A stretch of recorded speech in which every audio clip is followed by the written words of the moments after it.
presentar con diferentes sintomatologías. La incidencia, fíjense, es 1 a 2 por 1000 nacidos vivos. Esta es una incidencia muy alta. Es una incidencia muy alta.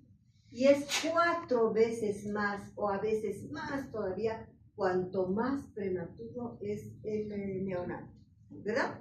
Tendrá pues más grave siempre es que no es lo mismo un prematuro de 35 semanas que un prematuro de 24 semanas. El otro casi no era viable hace pocas semanas, ¿verdad? Y este otro ya es prácticamente cerquita a ser atento.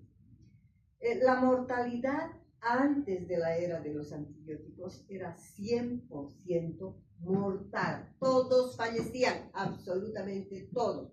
Era un cuadro muy grave. Y actualmente, con la ayuda de medicación antibióticos cada vez más buenos, la tecnología, digamos, en la UTI, tener estos respiradores, diferentes aparatos, todo esto ha hecho que sea la mortalidad, incluso fíjense, con la ayuda de esta tecnología de punza, la mortalidad sigue siendo del 20 al 30%. Dense cuenta cómo de alta, es altísima la mortalidad. Pese a todo esto, a usar lo mejor que se tiene, los mejores antibióticos, sigue siendo muy alta la mortalidad. Ahora, vamos a ver aquí la etiología. Esta etiología ha cambiado según pasaron los años, según fue pasando la etiología cambió. Antes de la década del 40, ya sabemos nosotros que cuando hablamos década del 40, ¿a qué nos estamos refiriendo? A la era de los antibióticos, ¿verdad? Es la era de los antibióticos. Entonces, antes de que existan antibióticos sintetizados, el germen más frecuente que producía septicemia era el Streptococcus pyogenes, ¿ya? Luego, entre el 40 y el 50, aquí ya se sintetizó el antibiótico. Apareció el Staphylococcus aureus. Acuérdense que el estafilococo hizo un fenómeno de resistencia rapidísimo, ¿se acuerdan? Liberó estas sustancias para degradar al antibiótico, ¿no es cierto? Estas enzimas. Del 50 al 70 se hacen cargo los gram negativos en esa época.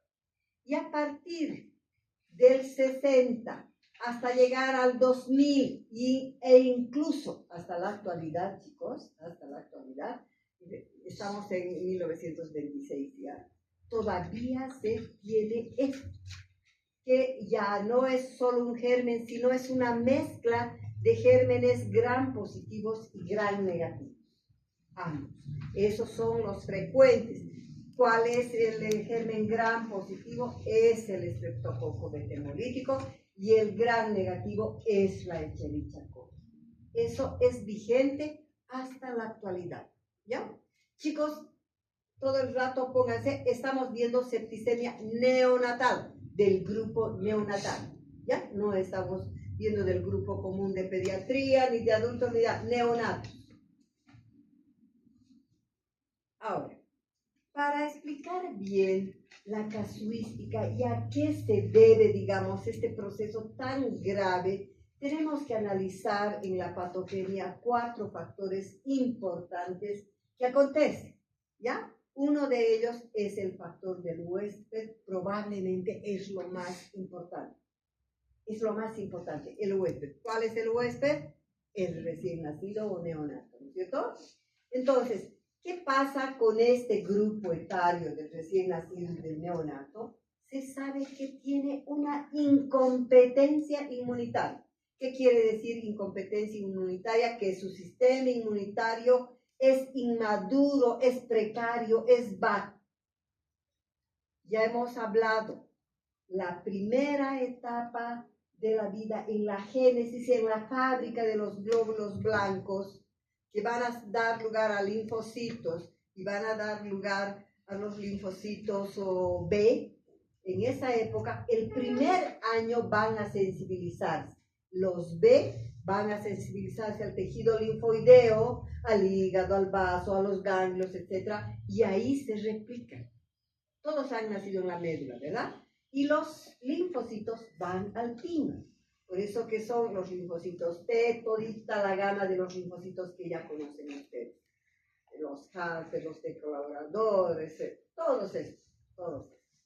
Entonces, hay una incompetencia del sistema inmunitario, la inmunoglobulina A, que viene, ¿se acuerdan de qué célula? De los linfocitos B dan lugar en cierto momento a las células citoplasmáticas y las células citoplasmáticas dan lugar a las inmunoglobulinas. ¿Ya? Ese es el camino. No son los linfocitos, son las células B. Entonces, la IgA y la IgM están muy disminuidos en este grupo etario de recién nacidos. La actividad del complemento que tiene que ver en toda esa cadena del proceso reparativo de la inflamación también está disminuido. En la actividad fagocítica de los fagocitos más importantes. ¿Cuáles son los fagocitos más importantes? Neutrófilos y macrófagos. Los dos son los, no hay tres, son dos, neutrófilos y macrófagos. Estos están terriblemente disminuidos, por lo tanto los deja pues así indefensos y la producción de anticuerpos de estas células también está terriblemente disminuida.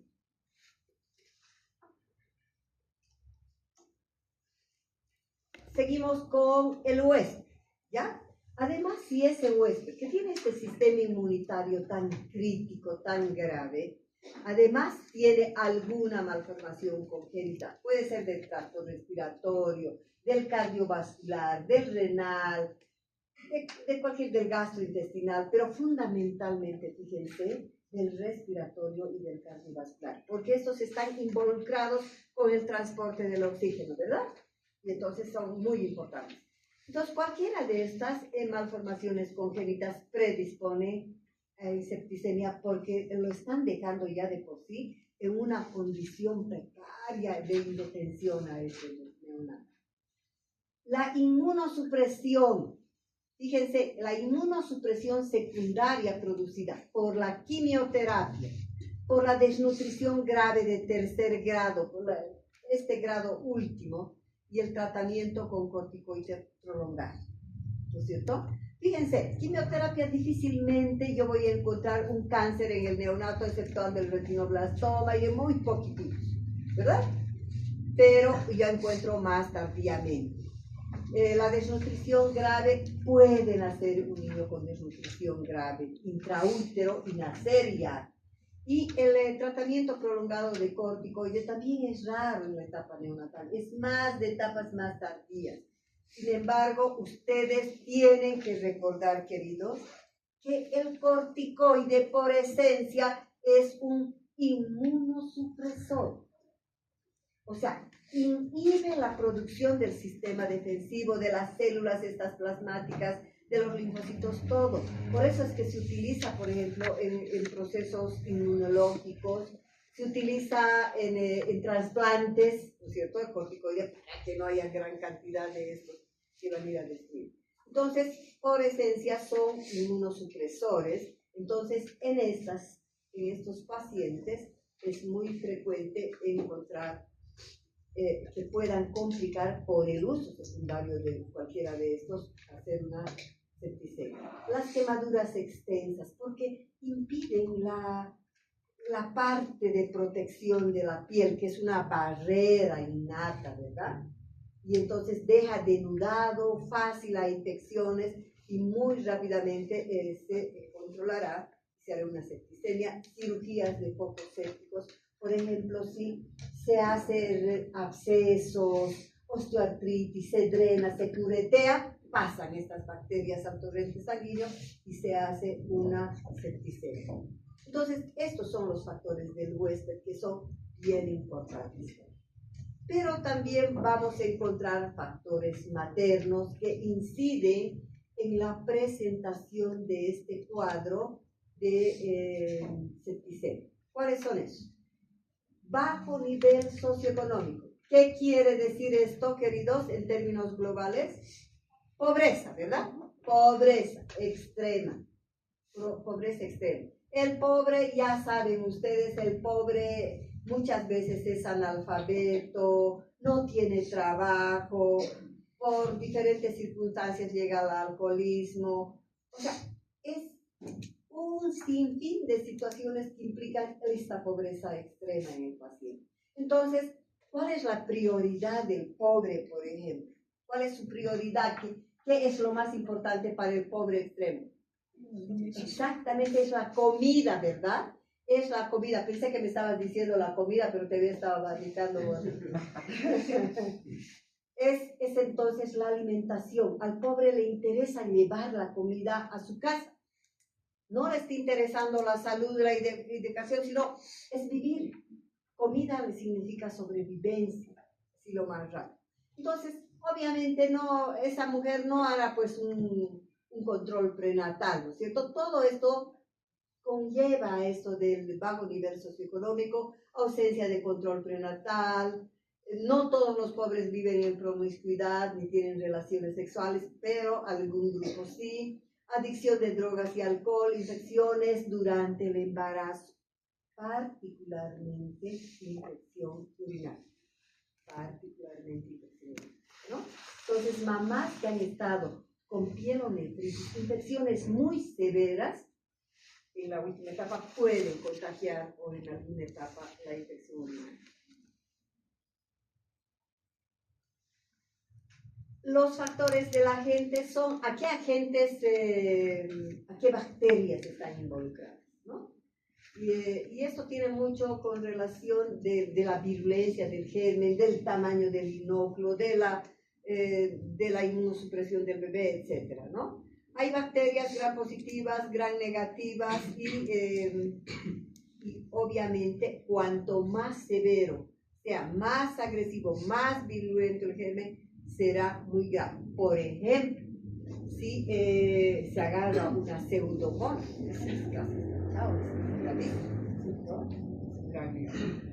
y hay factores ambientales, pero no se refiere a este macroambiente, se refiere a este microambiente que tiene el feto dentro de la cavidad uterina. ¿Ya? Saben ustedes que está protegido por unas membranas ovulares y que ahí adentro hay líquido amniótico y el feto está ahí feliz, ¿no es cierto? Bien amortiguado, calientito, recibiendo alimentación a través del cordón umbilical, etc. Entonces, si hay una ruptura prematura de membranas, porque si esa término entra al parto y punto, ¿no es cierto? Induce el parto y está. Pero lo grave es la prematura, cuando es el bebé pequeño.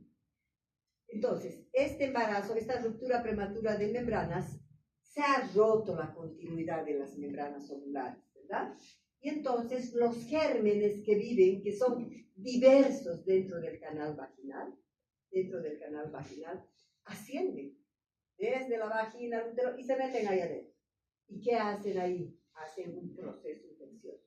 Y el bebé continuamente está deglutiendo líquido amniótico, ¿no es cierto? Deglute este líquido infectado, glóbulos de Pusto, y se agarra la enfermedad.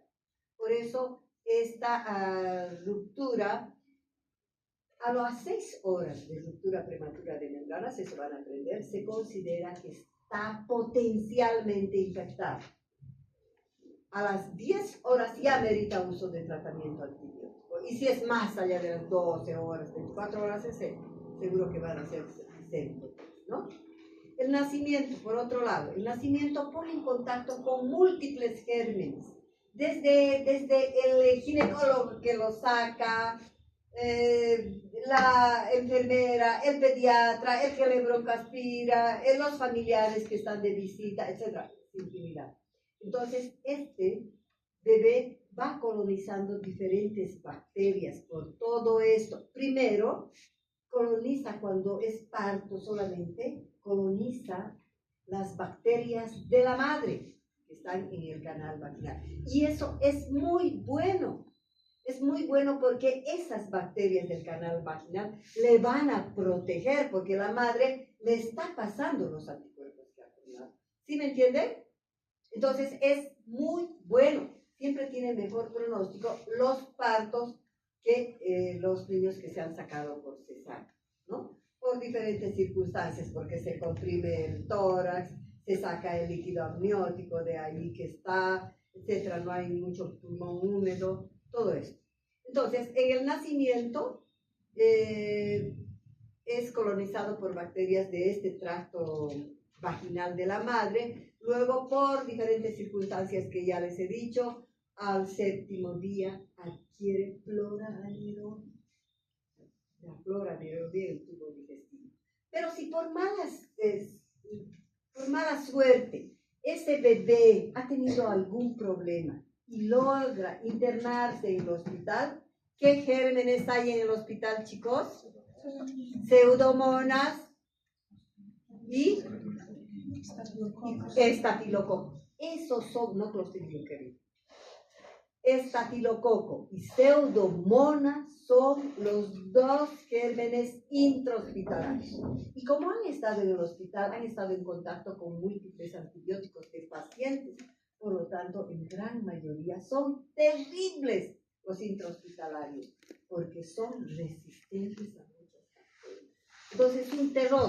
Cuando alguien hace por una pseudomona multiresistente, pero es terrible. El gasto económico es impresionante y la mortalidad es gravísima, ¿ya? Entonces, si está hospitalizado, colonizan o se ponen en contacto y hacen estas septicemias por estos términos. Bueno, esto, queridos, yo soy una imberbe digital, pero les voy a explicar esto que está ahí de la forma más sencilla, ¿ya? Prefiero que me escuchen bien, queridos, ¿ya? De la forma más sencilla. Fíjense, cualquiera que sea la vía de ingreso de las bacterias al cuerpo del bebé, cualquiera, ¿ya? Ha ingresado por el tracto digestivo, la coli, por ejemplo, entra por el tracto digestivo, ha ingresado por la vía respiratoria, ha ingresado por la vía hematógena, no importa la vía. Deglutiendo, ¿verdad? Entonces, ingresa y llega al torrente sanguíneo. En el torrente sanguíneo, estas bacterias empiezan a multiplicarse y liberan una serie de, digamos, antígenos de la pared, de todo esto.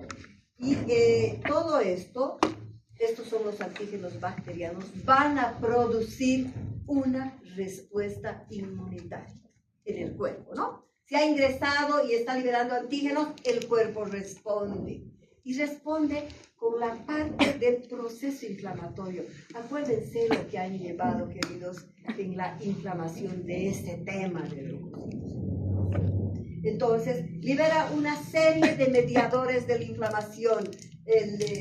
Libera histamina, bradicina, oxidolítico, factor de necrosis tumoral, interleucinas, todo esto, todos son mediadores de la inflamación, ¿ya?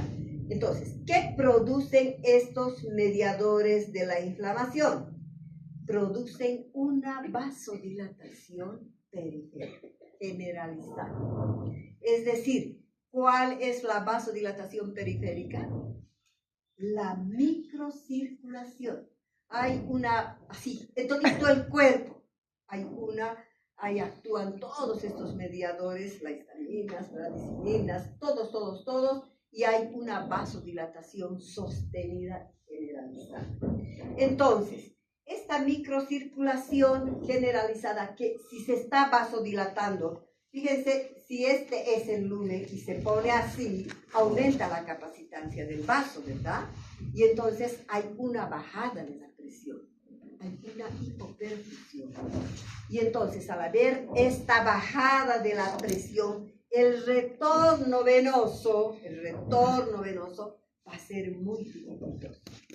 Va a ser muy dificultoso y la llegada, digamos, de sangre hasta de la cava, de todo lo que has recogido se junta, ¿verdad? En la cava, ¿dónde se vacía? En la aurícula derecha, ¿no es cierto? Y entonces, si se acuerdan ustedes de esto, chicos, a mayor llegada de sangre, a mayor cantidad de sangre que llega a los ventrículos, se produce mayor distensión de las paredes. Y por lo tanto, ¿cómo es la respuesta? Es grande, la fuerza de contracción aumenta. Aumenta el volumen sistólico, el volumen minuto, aumenta la fase de carga, todo aumenta ahí. Entonces, este gasto cardíaco, como hay esta hipoperfusión, esta disminución del retorno venoso, todo va a estar disminuido. Todo va a estar disminuido. Y esta función cardíaca también está disminuido. Y con lo cual, la hipoperfusión, la hipoxemia, todo va a disminuir peor. Porque ese corazón apenas, por la poca cantidad que le llega al corazón, apenas tiene la capacidad de bombear. El gasto cardíaco estará terriblemente disminuido, con lo cual la hipoxemia se acentúa mucho, mucho. Entonces, aquí esta hipoperfusión lleva a, digamos, a una disminución de la llegada del oxígeno. Y el oxígeno es vital, ¿verdad? Es vital como fuente de energía. Es vital. Entonces, por otro lado, fíjense, esta alteración de la permeabilidad por este fenómeno de vasodilatación de los capilares que están más vasodilatados, entonces hay un escape también del intravascular hacia el intersticio, ¿ya? Y entonces escapa gran cantidad de líquido. ¿Y dónde escapa? Al intersticio. ¿Y qué condiciona? Edema, ¿verdad? Va a condicionar edema y va a acentuar peor todavía el cuadro. Entonces, en ese momento, el cuerpo dice, ¿qué está pasando? Aquí yo estoy en crisis, si no hago algo muero, porque este paciente está entrando en shock hipovolémico, está con hipoxemia, está gravísimo, está así, cerquita de morir, de hacer parada cardíaca y muerte, ¿verdad? Entonces, inmediatamente el cuerpo, ¿se acuerdan de los mecanismos de retroalimentación, ¿no es cierto? En este caso, pone en actividad todos los mecanismos de retroalimentación negativa, ¿no? Porque la positiva es la que hace círculo vicioso y termina en la muerte, o algunas veces en un evento feliz, como en el parto. Pero en este caso, esto es una retroalimentación negativa. El cuerpo dice, tengo que hacer algo, si no, este changuito va a morir. Entonces, ¿qué es lo que hace? Ocurre una redistribución del líquido que está circulando. Entonces, tiene que proteger órganos vitales. ¿Cuáles son los órganos vitales? Corazón, cerebro, ¿no? Tampoco, no adivinen. Hígado es más bien un reservorio. ¿Cuál? Tampoco. No se olviden, corazón y sistema nervioso central, encéfalo particularmente, es lo más importante. Más suprarrenales. Esos son los órganos. ¿Ya? ¿Qué? No es riñones, Patricia. Suprarrenales. Las glándulas suprarrenales que están ahí arriba como un sombrerito sobre el riñón. Esas son las glándulas suprarrenales. Entonces, son reservorios más bien los grandes vasos, reservorios el hígado, los riñones, todos estos, la circulación aquí debajo de la piel, los grandes vasos en el intestino, los peritoneales, etc. Todos son reservorios. Entonces, ¿qué pasa? Toda esta masa del reservorio se exprime así.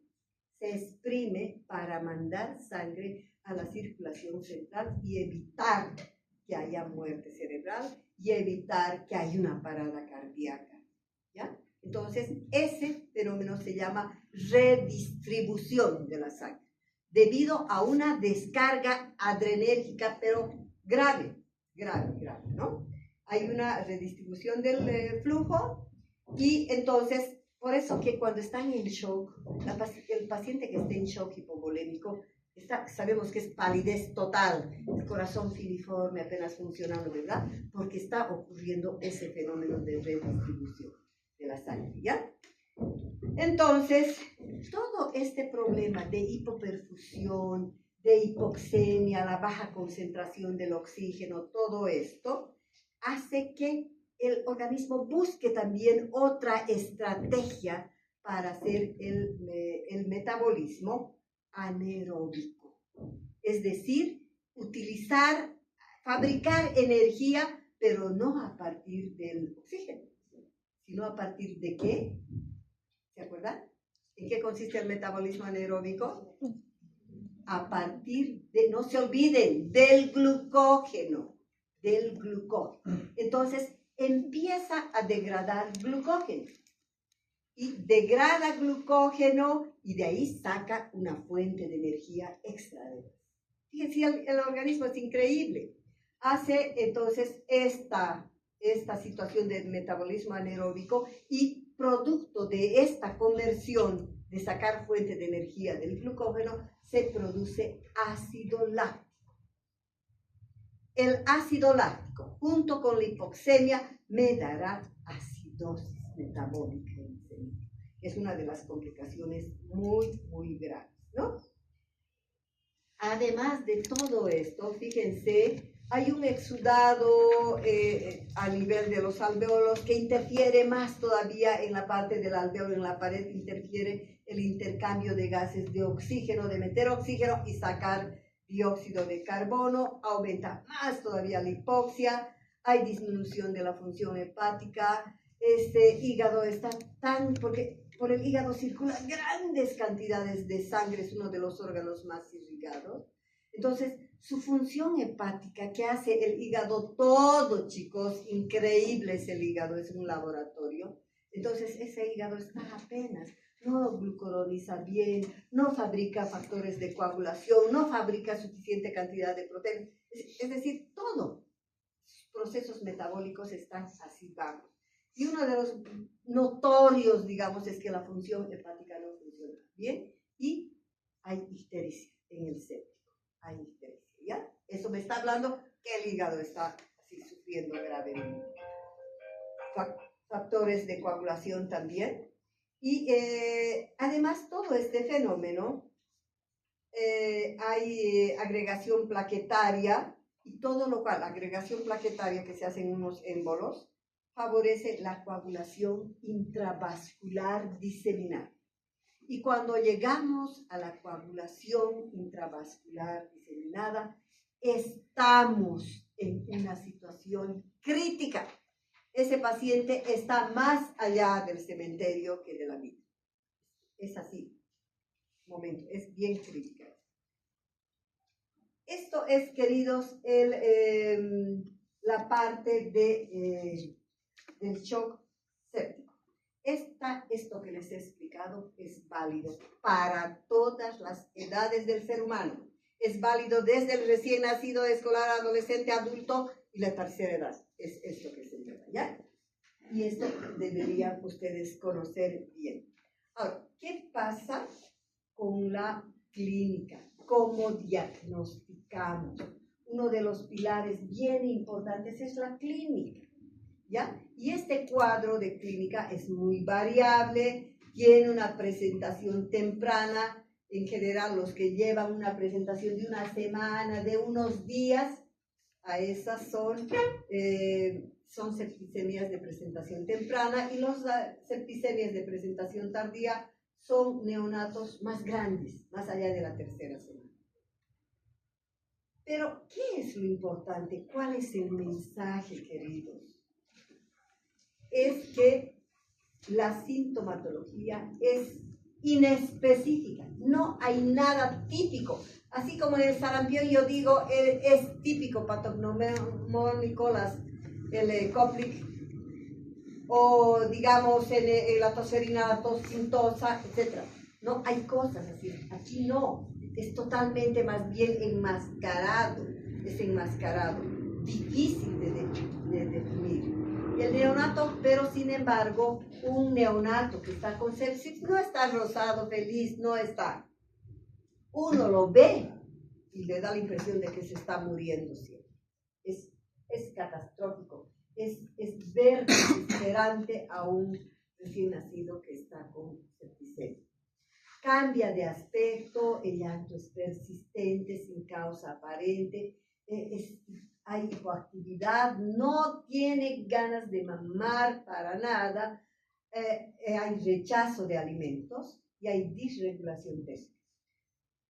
Peor si es temprana la presentación, acuérdense que el sistema termorregulador que se encuentra en el hipotálamo está inmaduro. Por lo tanto, este neonato puede tener fiebre, puede no tener fiebre o tener incluso hipotermia. Cualquiera, por eso hay disregulación térmica.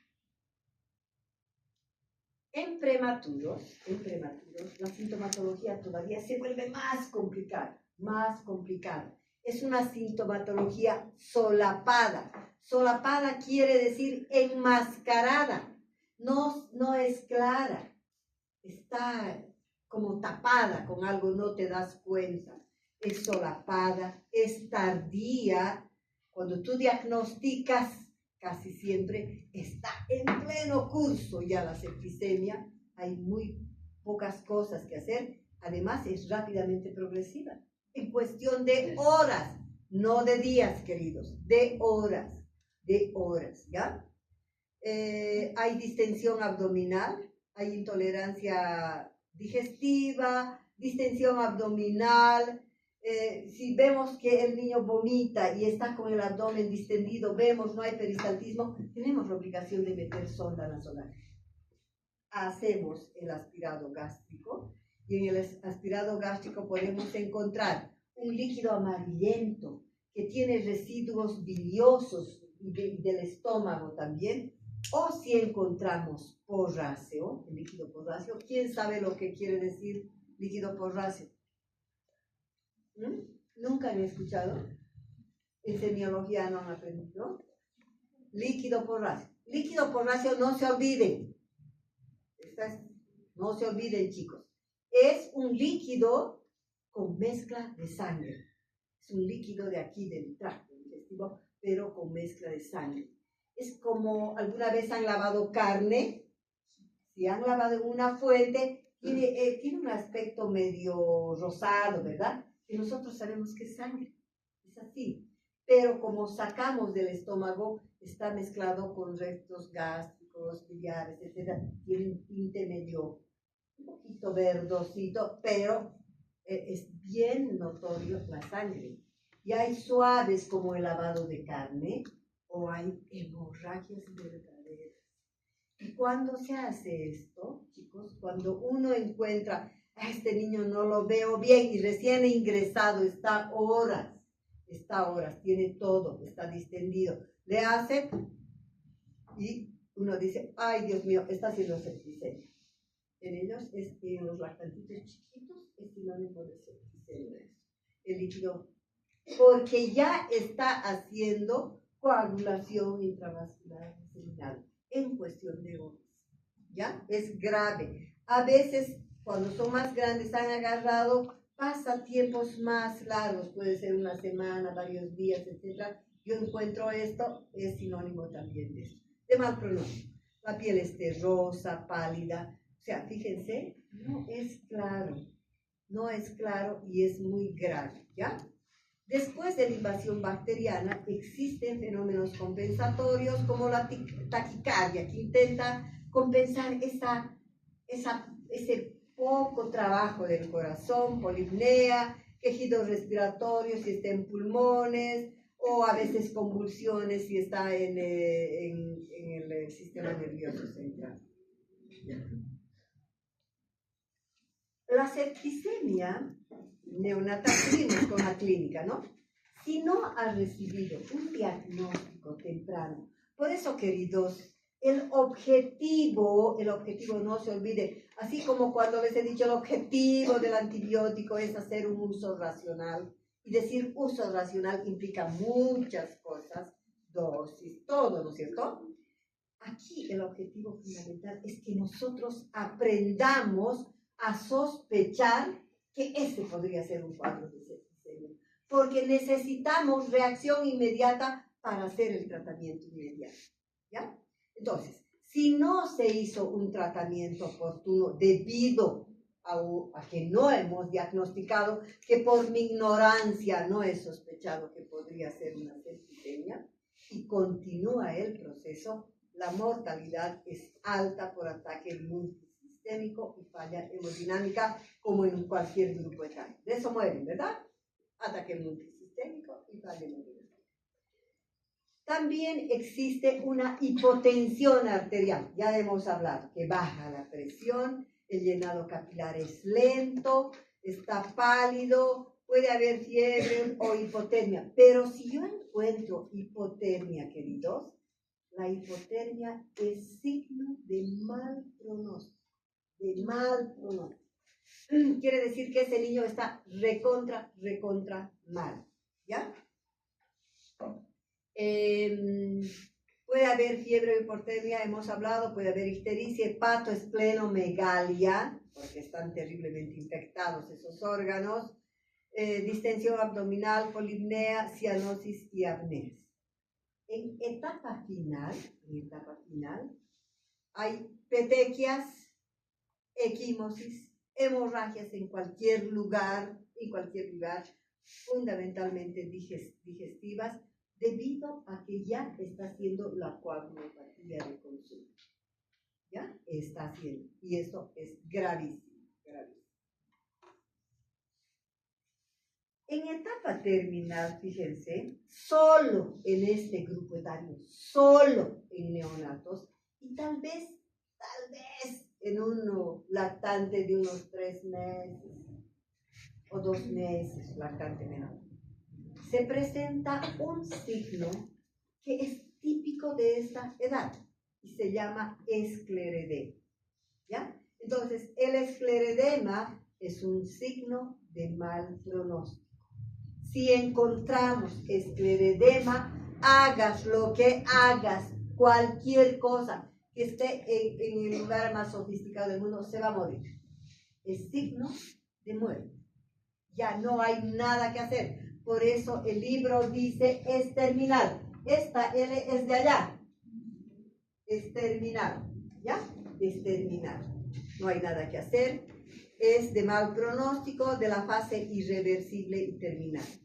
También si yo encuentro necrosis distales, ¿dónde serían las partes distales?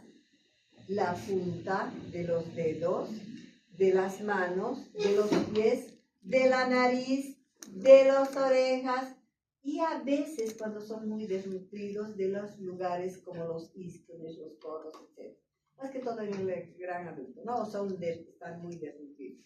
Estas necrosis distales, fundamentalmente de los dedos, nariz y orejas, se deben a que, acuérdense aquí, si se acuerdan de anatomía, hay una anastomosis arteriovenosa, ¿verdad? Así, en todos los dedos. ¿Así se acuerdan de anatomía? ¿Ya? Entonces, y son vasitos delgaditos estos capilares. Entonces se producen unos émbolos sépticos, émbolos menudísimos, producidos de bacterias y de detritos. Y entonces al circular por estos vasitos tan delgaditos, se tranca y ya no irriga.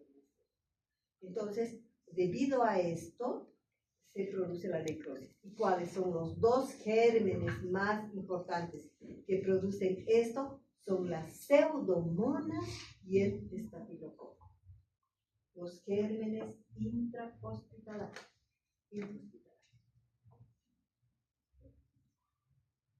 El laboratorio, queridos. Yo respeto mucho el libro, ¿ya? Entonces, la secuencia con la que el libro te describe es esta, está en el orden del libro. Te lo menciona primero al hemocultivo. El hemocultivo, que se hace una primera lectura, puede hacerse hasta a las 48 horas o 72 horas. Si no has encontrado, se ponen medios más para hacer sangre, para nutrir a la bacteria, para que salga. Otra lectura se hace al 10º día. Sin embargo, el hemocultivo no es determinante, porque aún un hemocultivo negativo es una septicemia. Puede haber una septicemia. Entonces, la clínica aquí es mandatoria y los otros que vamos a analizar, ¿ya? Entonces, el rendimiento del hemocultivo en neonatos es del 40, imagínense, del 40 y alguna vez puede llegar hasta el 70%. Entonces, no es así una gran cosa, pero es la norma que tienes que hacer, un hemocultivo si tú sospechas, ¿no? Se puede hacer antígenos bacterianos, pero el laboratorio para mí estrella es el hemograma. Es el hemograma, sí. Fíjense, el hemograma me puede mostrar cómo es un proceso infeccioso gravísimo, una gran leucocitosis. Puede ser 12.000, 15.000, 20.000, 30.000 de glóbulos blancos y a predominio de ¿cuáles, chicos? ¿De qué? De neutrófilos, porque los neutrófilos son la barrera, la primera barrera que va a frenar la inflamación, ¿verdad? La invasión bacteriana. Y en este caso no es de larga data, no es crónico, no es un adulto que está con su septicemia no sé cuánto tiempo, sino es así violento. Entonces encontraremos gran leucocitosis a predominio de neutrófilos y con desvío a la izquierda. ¿Qué quiere decir desvío a la izquierda? Inmaduros. Que hay gran cantidad de formas jóvenes. ¿Formas jóvenes de cuál? De los neutrófilos. Entonces, es leucocitosis con neutrofilia y desvío a la izquierda porque yo voy a encontrar callados. Y los callados tienen otros nombres para que aprendan. ¿Cuáles son? Son inmaduros, pues, todos son inmaduros. Son inmaduros los callados siempre, pero se llaman callados, bandas, porque se dice pandemia también, y enherraduras. Más raramente dicen enherraduras. Lo más frecuente es callado y bandas. Y cuando está muy alto se dice pandemia, por ejemplo, que está lleno de... Y puedo encontrar, fíjense, además de esto, yo puedo encontrar vacuolas que están llenas de neutrófilos, de macrófagos, de restos de membrana, de productos tóxicos, etc., ¿no? Estas son las granulaciones tóxicas. Ahora, si está en etapa muy grave antes de morirse, en vez de leucocitosis con glóbulos, perdón, con neutropenia, así, con los neutrófilos elevadísimos, puedo encontrar leucopenia con neutropenia. Quiere decir que la médula ya no está trabajando bien, se ha cansado tanto fabricar neutrófilos, está cansada, agotada. Y entonces ahí empieza el acabose de ese día. Entonces, encontrar leucopenia con neutropenia, además de la hipotermia, son signos de mal pronóstico. ¿Y cuál es la especificidad del hemograma? Es que tiene una especificidad del 90-93% versus ese cultivo, fíjense, del 40%. Entonces, el hemograma no tienes que esperar ni un día. Esto tú pones diagnóstico septicemia, pones si quieres interrogado, y haces de emergencia, pones un hemograma completo y te va, ¿ya? Y más velocidad de sedimentación pueden poner, pero sin la velocidad de sedimentación a los 30 minutos te devuelve. Y eso te permite tomar ya medidas para iniciar el tratamiento. Está haciendo un cuadro séptico esto y estoy autorizado sin esperar el cultivo a iniciar antibióticos. Por eso los antibióticos deben ser oportunos, rapidísimos, porque si no, en 24 horas se muere ese niño.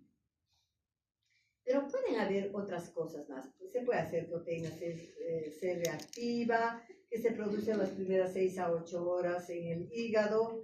La velocidad de eritrosedimentación, queridos, es otro signo valioso, valioso. Van a ver ustedes, cuando ya estén rotando internado, el médico, el internista, que están tratando infecciones, pone para hacer el primer hemograma y hacer los controles de cuadros gravísimos septicémicos, ponen hemograma completo, y el hemograma completo contempla la velocidad de eritrosedimentación. Pero como es tan importante, el médico pone más velocidad de eritrosedimentación, más veces pone. Él explicita para que no deje hacer. Porque para la velocidad de sedimentación mínimo se necesita 1 hora a 2 horas para sedimentar. ¿Ya? Ahora, si la velocidad de eritrosedimentación está alta, ya me está corroborando que sí es un cuadro grave infeccioso. ¿Ya? No me dice qué es, pero me dice que hay una infección gravísima. Se puede hacer gases arteriales si hay hipoxemia o acidosis o hipercapnia, oxígeno, etcétera, todo esto, ¿no? Pruebas de coagulación como plaquetopenia y por la coagulopatía de consumo. Debo hacer glicemia, calcemia, ionograma y otros exámenes. Estos son los más importantes, pero se puede hacer más otros y cada vez hay más nuevos, especialmente en referencia a antígenos, a estas cosas, otros marcadores, ¿no? ¿Cómo es el tratamiento? Entonces, ya tienen bien claro qué examen es re importante, pero no van a dejar de pedir cultivos que están sospechando, ¿no? Piden nomás ustedes. El tratamiento la clave es el tratamiento antibiótico, ¿no es cierto? El antimicrobiano. Y dice el libro, decidir el tratamiento antibiótico requiere conocimiento de los agentes bacterianos. Necesita que yo sepa que un determinado grupo etario, qué bacterias van a atacar, cuáles son las bacterias que me atacan. Y entonces aquí tengo, en el recién nacido son 2, las más frecuentes, el 99%, es Streptococcus betemolítico, positivo, y es Escherichia coli, ¿ya? Entonces, está atacado por estos 2 gérmenes toda la etapa neonatal hasta el 3er mes de vida, hasta un lactante chiquitito, ¿ya? Y por lo tanto utilizaré la ampicilina, que es para gram positivos por la vía endovenosa que les he dicho que se utiliza, es muy buena, y la gentamicina para el Escherichia coli por un espacio de 10 meses. Pero si yo me ha salido por pura suerte que el hemocultivo positivo y han hecho el antibiograma y me han dicho solo hay esta septicemia, es solo por estreptococcus. No tengo por qué mantener la gentamicina. Directamente yo puedo empezar o digamos continuar con la ampicilina pura o con la penicilina. ¿Ya? Entonces, cuando encuentro solo estreptococo, se puede utilizar penicilina sódica o la ampicilina sódica, que es la vía endovenosa, cualquiera de los dos. El libro siempre menciona, porque así son las medidas, los tratamientos de hospitales escuela, y el libro te muestra lo de escuela, ¿ya? No son los protocolitos que se le ha ocurrido aquí al CEDES, por ejemplo. No. Entonces, si fuera la septicemia por germen intrahospitalario, ya sabemos cuáles son. ¿Cuáles son? Sí. Pseudomonas y estafilococcus. No se van a olvidar nunca más. Entonces, si fuera uno de estos, puedo dar, fíjense, cloxacilina para el estafilococo y aminoglucósidos, gentamicina o amicacina a las dosis que ya conocen ustedes. Si es prematuro, será menor, ¿verdad? Ya saben ustedes porque hemos hecho eso en el video. Si hubiera resistencia bacteriana, he empezado con esto, si no me responde, en la resistencia bacteriana está indicada el uso de las cefalosporinas de 3ª generación, porque yo estoy con el paciente internado, tercera generación. ¿Ya? ¿Y cuáles son? Ceftriaxona y Cefotaxima. muy bien. Si tuviera foco digestivo, digamos, este paciente ha perforado, ha hecho una enterocolitis necrotizante o cualquiera de estas situaciones, ha necrotizado, salen las bacterias, ahí ya hemos dicho, ya hay hasta anaerobios, gram positivos, gram negativos. ¿Cuál es el tratamiento? El mismo que es para el adulto, el mismo, porque son los mismos gérmenes.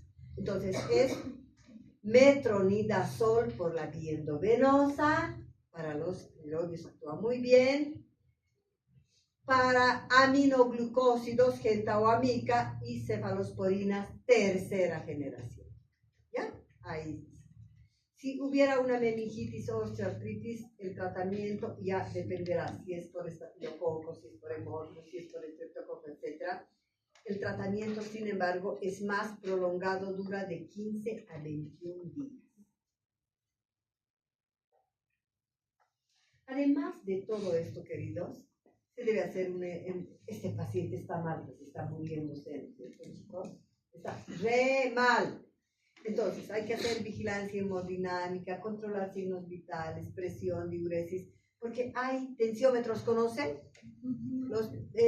Hay cajitas de tensiómetro desde recién nacidos, de este tamaño de prematuritos. Hay así más grandecitos de neonatos, así para preescolares, etcétera, hasta llegar a escolares más o menos de este vuelo.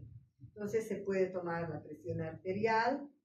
Se debe ver esto o cómo está la presión, el corazón, el pulso, la diuresis, etc.